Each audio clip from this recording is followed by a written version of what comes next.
महाराज जी ये प्रश्न मैं करता नहीं, बट एक स्थिति के बारे में आपको संज्ञान में डालना चाह रहा हूँ और इनका भी निराधार हो जाए तो इसलिए।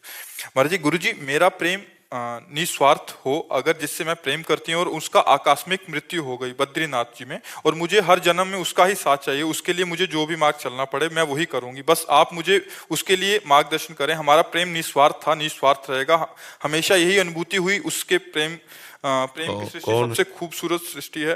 हाँ, मैं तो अपने प्रेम को हाँ, तो पुनः प्राप्त पाना चाहता देखो, सबके इन ढांचों के अंदर भगवान विराजमान है और कोई नहीं। नाम रूप अलग अलग पुकारे जाते हैं, ये ढांचे हैं।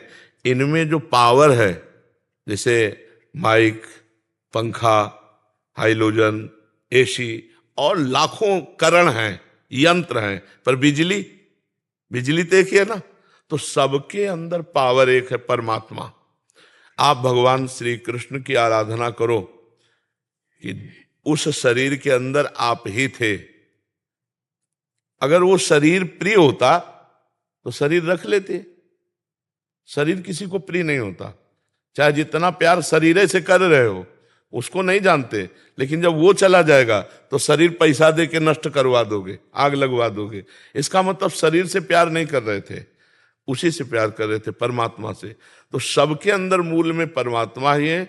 श्री कृष्ण को विराजमान करके आराधना करो कि मुझे जन्म जन्म तुम ही पति रूप में मिलो। वही थे शरीरों शरीरों का, कि वही रूप, वही पांच भौतिक शरीर कभी नहीं।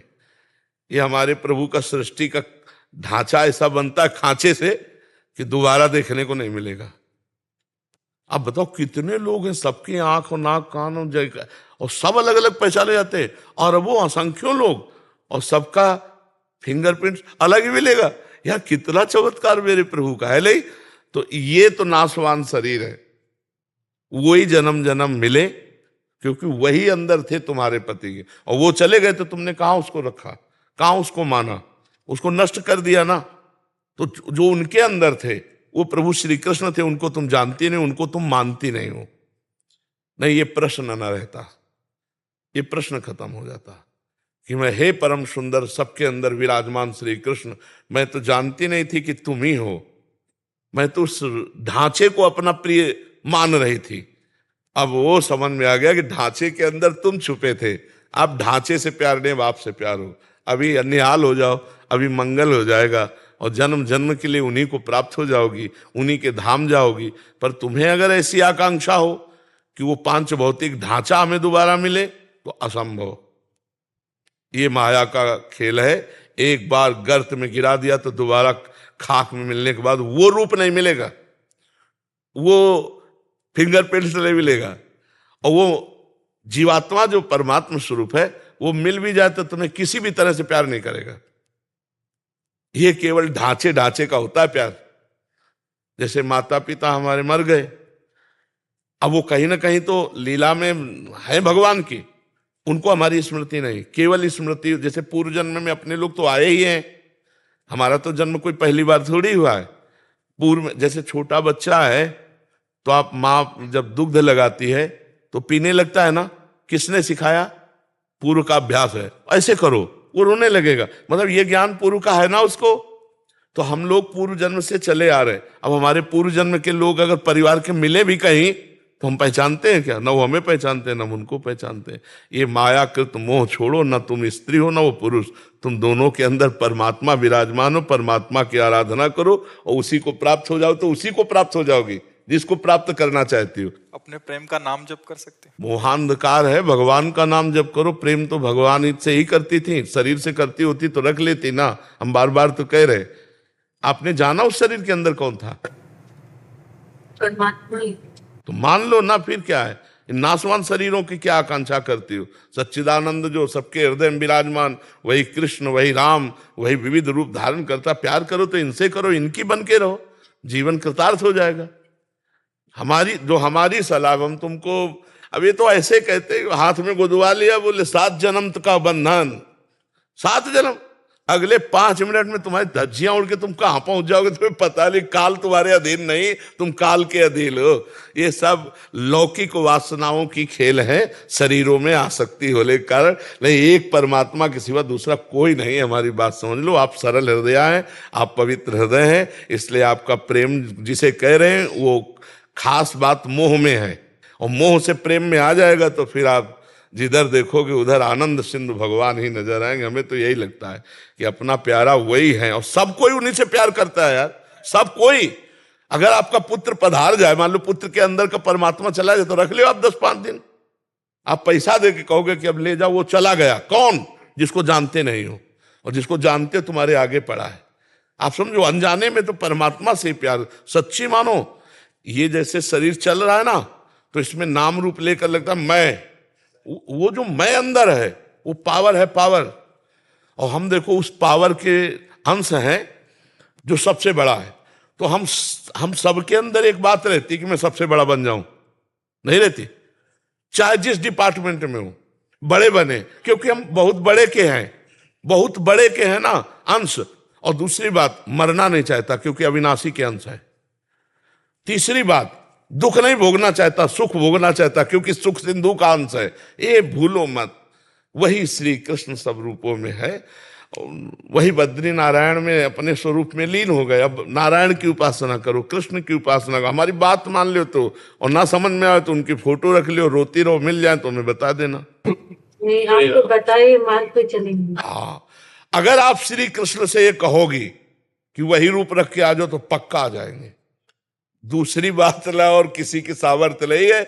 अगर श्री कृष्ण से रो के कहोगे कि नाथ आप बड़े कृपाल हो, आप वही रूप रख के आओ जिससे हमने प्यार किया था, वही रूप रख करके आपके सामने आ जाएंगे, आपसे संभाषण करेंगे।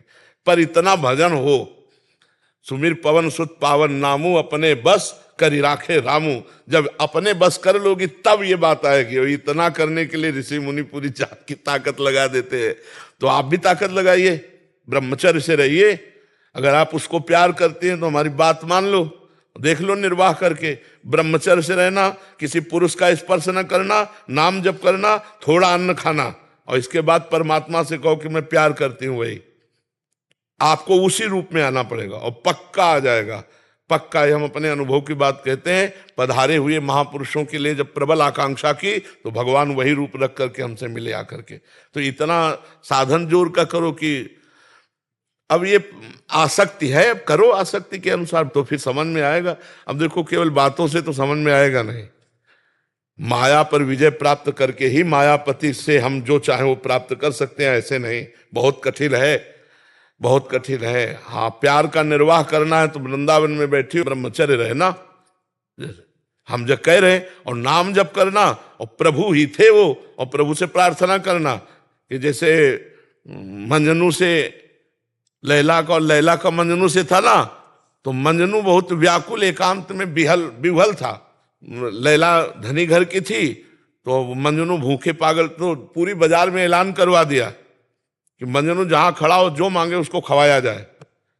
अब ये जब बात दुकानदारों से पता चली कि लैला का आदेश, तो हजारों मंजनू तैयार हो गए, रबड़ी और जलेबी और सब समोसा खाने वाले हजारों। अब वहां हर दुकानदार जो है लंबा पर्चा पहुंचाता, तो उनका मंजनू तो इतना नहीं खा सकता क्योंकि प्रेम में वो विकल रहता है। अरे बोले हजारों मंजनू हो गए। तो लैला ने कहा कि मंजनू की पहचान तो ज्यादा मिनट नहीं लगेंगे, बुलाओ, कह दो कल लैला मिलना चाहती है मंजनू से। तो हजारों मंजनू उसके दर्शन के लिए, और असली मंजनू भी आया कि लैला दर्शन। तो एक चाकू रखी और कटोरा रखी, और लाइन से मंजनू आए। तो उन्होंने कहा अपने दिल का खून चाहिए मुझे, दो। तो रबड़ी पीने वाले मंजनू तो खसक गए जितने थे खून भागे हुआ से। और जब असली मंजनू आया तो उन्होंने, लैला सामने नहीं थी, लैला का संदेश था कि अगर तुम मजनू हो तो हमें अपने दिल का खून दो। तो ऐसे उठाया और ऐसे सोई पकड़ लिया कि असली मजनू। खून देने वाला तो असली मजनू कोई बिरला ही होता है, रबड़ी रसगुल्ला खाने वाले मजनू तो बहुत होते हैं। परमात्मा के प्रति जो हमारा प्यार है, वो प्यार जो रूप का होगे वो रख के आ जाएंगे। वो हर रूप उन्हीं के हैं, पर इसमें साधना करनी होगी, बिना साधना के नहीं। हाँ, और साधना करना शुरू करोगे तो माया प्रश्न खड़े कर देगी। छोटी मोटी बात है, ब्रह्मचर्य रहना कोई खिलवाड़ है?